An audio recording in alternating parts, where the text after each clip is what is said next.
The SAS, one of the most famous fighting forces in the world, was founded in 1941 on a simple but revolutionary idea. If small bands of highly trained saboteurs could make their way across hundreds of miles of empty North African desert, they could attack the German and Italian airfields from the rear, without warning, and inflict huge damage. The man responsible for navigating the SAS across this featureless, waterless landscape at a crucial moment of the Second World War was Mike Sadler. Today, at the age of 96, he is the last survivor from the original band of rogue heroes who founded the SAS. Stirling invented the SAS 75 years ago this month. What was his idea? What was the SAS intended to be? Well, he was a member of the commandos, and the commando technique was to attack in quite large numbers. And he thought that you could do more perhaps by being secret and operating in very small parties. These were pretty revolutionary tactics for the time, though, weren't they? It was quite. Oh yeah. It was considered to be quite remarkable to try and do these behind-the-lines raids. Did they work, Mike? Oh. Were they successful? Well, I think they were very successful, because I believe in North Africa that more aircraft were destroyed by the SAS than by the RAF. And they were destroyed mostly on the ground, or entirely on the ground? They were destroyed entirely on the ground, because the SAS operation was for a small party to walk around an airfield and place bombs on the aircraft in the expectation of either blowing off their wing or setting them on fire. The men of the SAS were chosen for an ability to think on their feet. We had a small patrol of 3 vehicles and an ex-commando officer, again, a young guards officer, who spoke German. And in the course of our journey, we got a puncture in one of our 3 vehicles, and we found that our pump didn't work to repair it. And he said, "Oh well, we'll go and borrow one from the Germans." He and I set off in our jeep, driving towards the front line, and eventually encountered a German anti-aircraft battery, and he left me there while he went and took a few Lewis bombs, and went to see the commanding officer there to see if he could borrow a pump. He went round talking to this chap and planting Lewis bombs on some of the tanks of their vehicles and the breeches of their guns.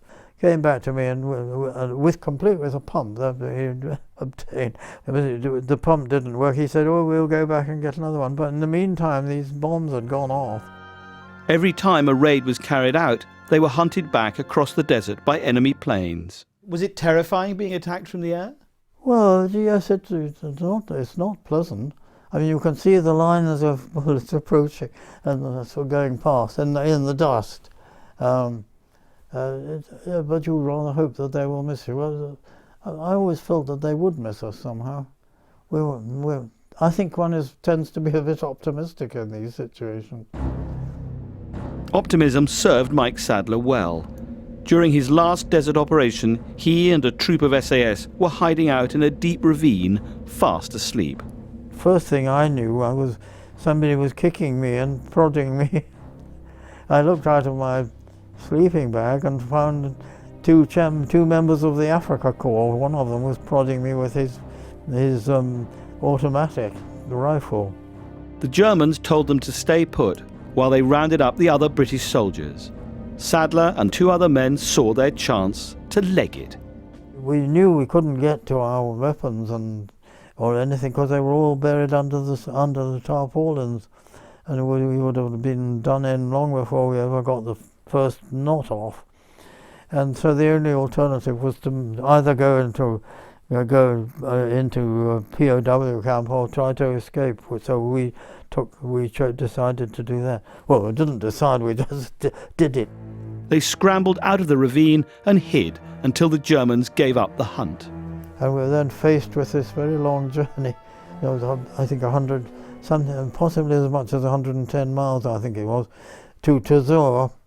And luckily I knew the lay of the land from studying the maps and so on. It took us 3 nights and 4 days, as far as I can remember. A.J. Liebling, who was the American New Yorker correspondent who greeted you when you got there, he said you looked exactly like Robinson Crusoe when you arrived. Oh yes, we did tend to look like Robinson Crusoe, that's true. Yes, The SAS pioneered a new form of warfare, now common across the world. If you had to sum up what the SAS contributed to the war, what would that be, Mike? There's undoubtedly an effect on the manning of the defences further back, because they were obliged eventually to put guards on all the aircraft on these airfields. Used up a lot of manpower on defensive activities. Mike Sadler departed the desert and continued the war in occupied Europe, but he never forgot his time in North Africa. Did you miss the desert when you left the desert, Mike? Very much. I knew I was going to miss it. I was very sorry to leave. The war was over, but it wasn't the war that I liked. It was the desert. And that was part of what I really enjoyed, was travelling over the desert.